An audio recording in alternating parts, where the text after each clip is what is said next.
Hi and welcome back to the SaxTuition YouTube channel. My name's Jeremy. Now I know from experience a lot of people dread the thought of having to read sheet music to play an instrument like the saxophone. Perhaps it seems like a relic from your childhood. Oh yeah, I tried to learn that once, but I never really got it. For others, the thought of having to read music might put them off learning an instrument altogether. Well guys, I'm here to tell you that reading sheet music doesn't have to be that hard. And in this short 3-part series, we're going to cover all the basics of music theory you need to know before getting started. So let's get into it.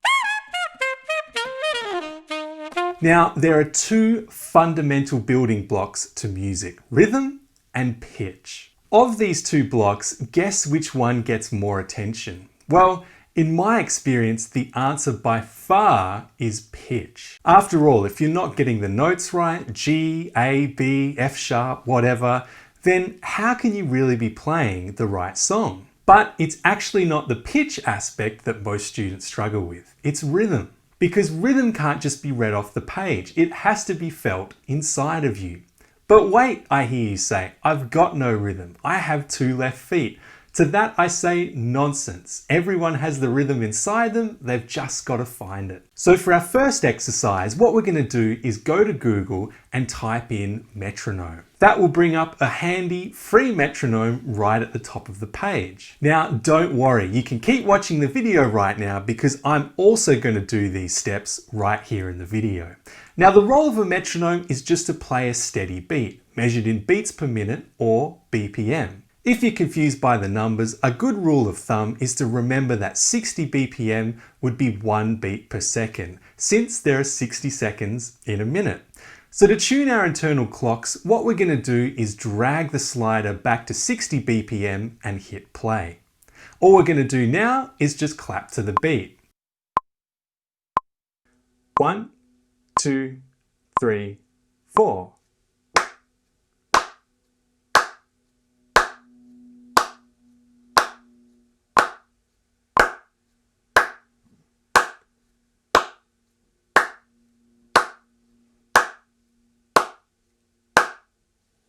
Now, if at any time you want to pause the video and keep practicing this, you know what to do. Just head to google.com and type in metronome. So a great challenge to set for yourself while doing this exercise is to listen carefully to the sound of your clap against the metronome's click. As long as you're using your device's built-in speakers, if you line up your clap perfectly with the click, you shouldn't be able to hear the metronome at all. It's actually really satisfying when that happens. Now, the rhythms we were just clapping are called quarter notes. 1 quarter note equals 1 beat. When it's written down, it has a solid black note head with a long stem. The stem can be facing up or down. It doesn't actually change anything about the note.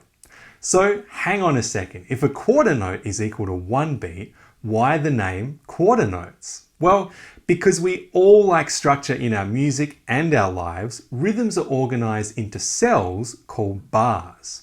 In almost every kind of Western music, whether it's pop on the radio, classical music, jazz, whatever, every bar contains 4 beats. Therefore, there are 4 quarter notes per bar, equaling 1 whole bar. Wait a second, what if we wanted to play 1 long note to last the whole bar?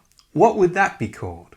If you guess whole note, you got it. A whole note is worth 4 beats. Whole notes have a hollow note head with no stem. In fact, they're the only type of rhythm written without a stem, so they're usually pretty easy to spot. Let's get our metronome going again, and this time let's try clapping whole notes. This time I'm going to count you in. I'll count to 4 first, then you'll come in on the very next beat. Here we go. 1, 2, 3, 4.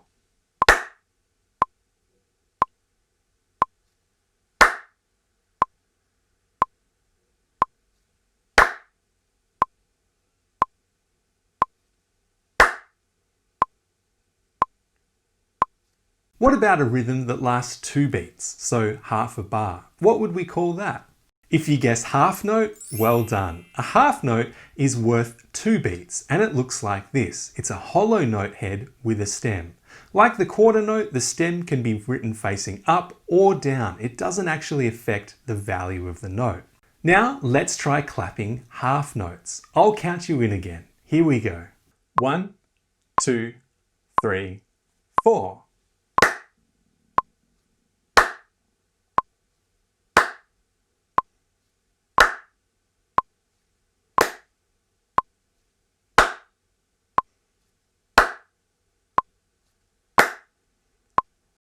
So let's revise. A beat is a steady pulse measured in beats per minute, or BPM for short. A standard bar of music contains 4 beats. A quarter note is worth 1 beat. A half note is worth 2 beats. A whole note is worth 4 beats. Now let's look at what this all looks like written down on the page with a few examples. There's a few extra things going on now, but don't worry, we're going to talk through all of them. See that squiggly thing at the start there? That's called a treble clef, and it's mainly ornamental. We'll talk a little bit more about that in our pitch video in this mini-series. For now, you can just forget it's even there. See those numbers next to the treble clef? That's called a time signature. As you can see, it's written here as 4/4. What that means is that there are 4 quarter notes per bar, meaning 4 beats per bar. So as we discussed earlier, this 4/4 time signature covers the vast majority of all the music you're likely to find and encounter in Western music, no matter the style. But for argument's sake, if it was written as 3/4, that would mean there are 3 quarter notes per bar, meaning 3 beats per bar. Then of course, we have all of these horizontal lines. Individually, these are called ledger lines, and as you can see, there's 5 of them. Taken together, these lines are called a staff. If you look carefully, you'll see some vertical lines written too.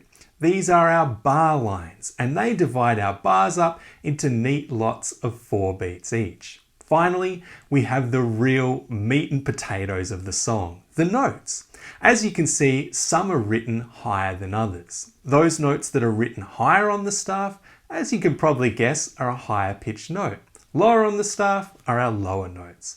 Some of these notes are placed on the ledger line, that is, the line actually intersects the note head, and some of these notes are written in the space between the lines. Where these note heads are placed correspond to different pitches, G, A, B, etc. Now, remember, this is only a rhythm exercise. We're not actually concerned right now with what pitch these notes correspond to. We'll cover that in our pitch video, which is the 3rd and final video in this series. Now, the reason why I've given you these examples with the pitch written is it's important to be able to mentally separate the rhythm of these notes from the pitch. Doing this is a really vital skill and will help you practice songs on the saxophone in the future. So let's try clapping this little tune. As you can see, we've got a mixture of quarter notes, half notes, and a whole note. I'll give you 4 beats counting. Ready? Here we go. 1, 2, 3, 4.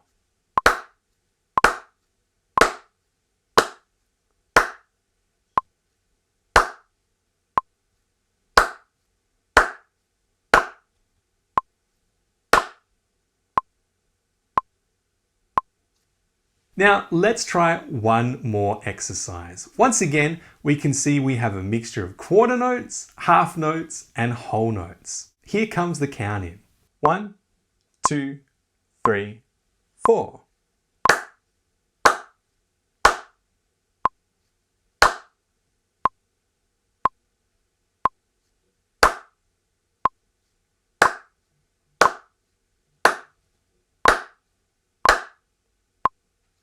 Well, nice work making it this far, and don't worry if this seems like an information overload. You've just learnt the lion's share of basic music theory, and all we're going to do now in the 2nd and 3rd videos is just add to what you already know and fill in a few gaps here and there. Now, if you head to saxtuition.com/theory, you can download a free PDF with some rhythm exercises to practice at home, as well as content for the next 2 videos. And if conquering your music theory inspires you to take the plunge and start your saxophone journey, check out the SaxTuition Beginner Series. It's a complete package for learning the saxophone from scratch. And you can check out Lesson 1 right here on YouTube. I've put a link in the description below. If you enjoyed the video, hit like and subscribe to the SaxTuition YouTube channel for more great content. And I'll see you all again soon.